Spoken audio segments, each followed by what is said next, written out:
Namaskar, hello and welcome to my channel once again.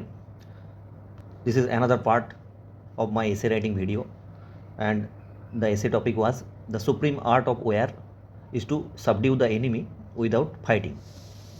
तो ये तीसरा पार्ट होने वाली है मेरा जो सेकंड एसे यूपीएससी मेंस एसे पेपर 2025 से मैं जो शुरू किया था, तो उस दूसरा एसे राइटिंग का ये तीसरा पार्ट होने वाली है।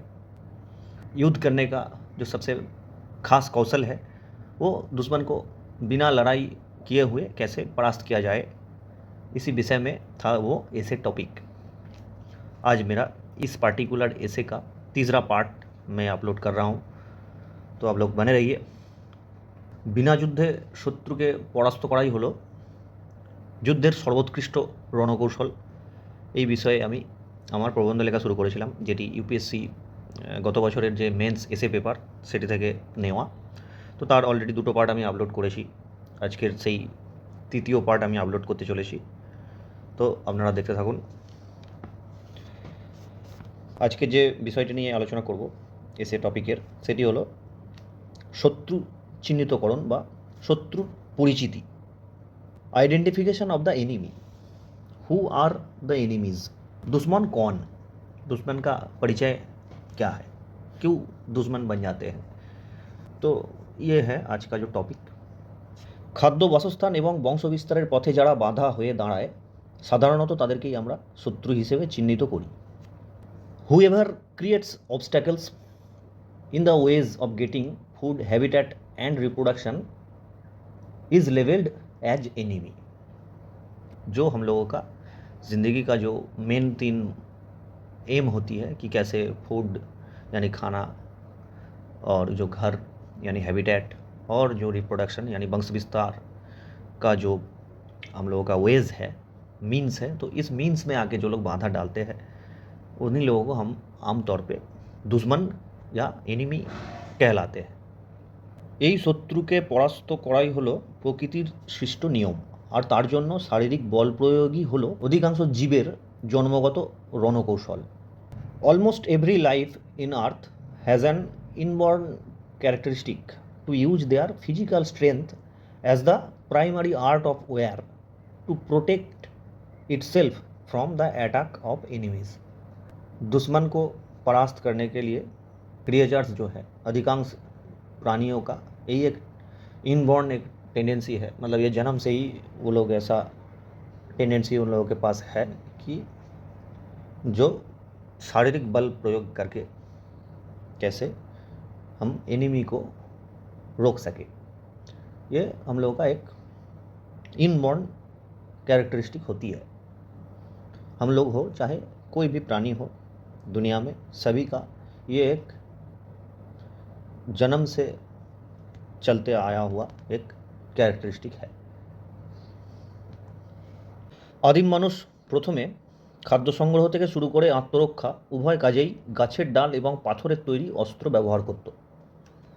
Primitive people first use Woods and stone made weapons to collect food as well as to prevent themselves from the enemy attack.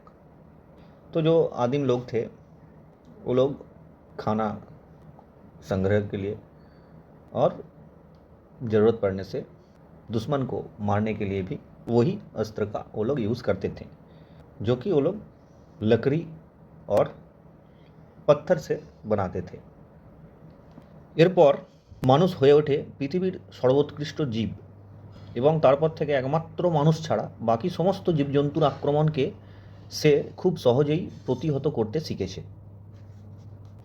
Gradually human emerged as the supreme amongst the animal kingdom in this earth, and since then they have learned to defeat any other animal quite easily except the other human. तो इसका मतलब ये हुआ दूसरा मानव का आक्रमण छोड़ के कोई भी जानवर का आक्रमण को बहुत आसानी से ही इंसान रोकने के लिए सीख चुके थे उसी टाइम में, जिस टाइम से वो लोग अस्त्र का व्यवहार শিখ চুকে थे। তারপর একমাত্র মানুষই হয়ে ওঠে মানুষের সবথেকে বড় শত্রু। After since human became the ultimate enemy of human itself और ह्यूमन हिमसेल्फ, तो इसके बाद से इंसान ही इंसान का सबसे बड़ा दुश्मन बन गए। এখন মানুষের হাতে বিশ্ব ধ্বংসকারী অত্যাধুনিক পারমাণবিক অস্ত্র এসেছে ঠিকই, কিন্তু সেই সভ্যতা সৃষ্টির আদি পর্ব থেকেই মানুষ কূটনীতি, রাজনীতি এবং পররাষ্ট্রনীতিকে প্রতিরক্ষা নীতির সর্বাধিক গুরুত্বপূর্ণ কৌশল হিসেবে গণ্য করে এসেছে। Despite the development of the most advanced destroyer of the world nuclear weapon by the human, the combination of diplomacy, geopolitics, and external affairs or foreign policy has been playing the most significant role in the art of defense policy since the beginning of human civilization. अभी इंसान पूरे दुनिया को ध्वंस कर देने वाली परमाणु अस्त्र का भी संभार का अधिकारी है, लेकिन फिर भी नीति, राजनीति, विदेश नीति, ये तीनों का एक कॉम्बिनेशन रणनीति का एक बहुत बड़ी कौशल का रूप में माना जाते हैं। जभी से हम लोग का सभ्यता का शुरुआत हुई है उसी टाइम से ही, मतलब वेपनरी में बहुत ज़्यादा डेवलपमेंट हम लोग कर चुके हैं। लेकिन फिर भी क्या है, डिप्लोमेसी मतलब कूटनीति जो है, जियो पॉलिटिक्स मतलब वैश्विक राजनीति या इंटरनल पॉलिटिक्स, और जो एक्सटर्नल अफेयर्स यानी फॉरेन पॉलिसी जो है किसी भी देश का, ये सब एक बहुत बड़ा फैक्टर है कि रणनीति कोई भी देश का क्या होना चाहिए। ये सब डिटरमाइन करने के लिए ये तीनों का एक कॉम्बिनेशन बहुत ज़्यादा मायने रखते हैं। तो यही था आज का part. This was all about today's video. Will meet you on the next part of this essay. So goodbye, see you again.